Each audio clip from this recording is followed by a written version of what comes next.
भारत के साथ में टकराव तुर्की को बहुत ही ज्यादा महंगा पड़ा, क्योंकि तुर्की 100% फॉल आउट हुआ। बता दें कि तुर्की और भारत के टकराव के मद्देनजर यह खबर बहुत ही महत्वपूर्ण है, क्योंकि तुर्की को ऐसी मार पड़ी जिसे ना तो तुर्की दुनिया को दिखा सकता है, ना ही दुनिया से छुपा सकता है। क्योंकि अब तुर्की में यह सवाल उठने लगा कि क्या भारत के साथ में इस प्रकार के टकराव को उत्पन्न करने की आवश्यकता थी। दरअसल तुर्की के अब कई सारे विशेषज्ञ यह मानने लगे हैं कि अंकारा ने यानी तुर्की ने पाकिस्तान के प्रति अत्यधिक झुकाव दिखाकर बहुत बड़ी कूटनीतिक गलती की, क्योंकि पाकिस्तान के अत्यधिक समर्थन के चक्कर में तुर्की ने अपना खुद का सत्यानाश किया। अब खुद तुर्की में यह सवाल उठा कि सऊदी अरब और संयुक्त अरब अमीरात जैसे देश भी तो हैं, जो मुस्लिम देश होने के साथ में पाकिस्तान को भी सहयोग देते हैं, लेकिन इन देशों ने तो पाकिस्तान के चक्कर में भारत के साथ कोई टकराव उत्पन्न नहीं किया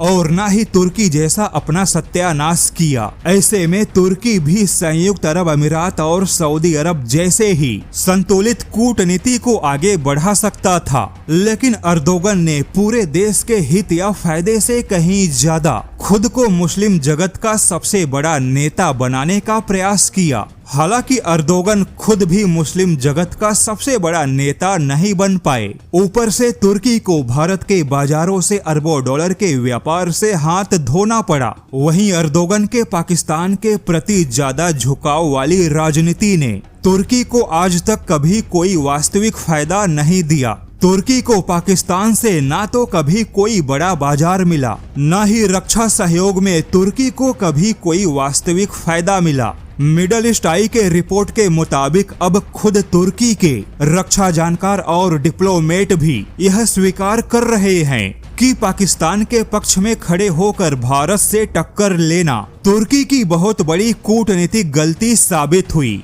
2019 से पहले तक तुर्की और भारत के व्यापारिक रिश्ते बहुत ही सामान्य थे। वहीं तुर्की के डिफेंस कंपनियों को भारत के रक्षा बाजारों में अरबों डॉलर के व्यापार की संभावना थी, लेकिन तुर्की के हाथों से यह सब कुछ चला गया। जबकि संयुक्त अरब अमीरात भी पाकिस्तान के साथ रिश्ते रखता है और इसी संयुक्त अरब अमीरात ने भारत के साथ में कॉम्प्रिहेंसिव इकोनॉमिक पार्टनरशिप एग्रीमेंट करके भारत के साथ व्यापार में नई ऊंचाइयों पर पहुंचा। यूएई और भारत के बीच में लगभग 85 अरब डॉलर से भी ज्यादा का व्यापार है, लेकिन अर्दोगन ने केवल अपने व्यक्तिगत महत्वाकांक्षा के नाते केवल खुद को मुस्लिम देशों का सबसे बड़ा नेता दिखाने के चक्कर में पूरे देश को भारत के साथ बड़े व्यापार से दूर किया। यानी कि अर्दोगन ने केवल और केवल मूर्खता का परिचय दिया। अर्दोगन ने अपने बाकी प्रतिद्वंदी मुस्लिम देशों से कोई सबक नहीं सीखा।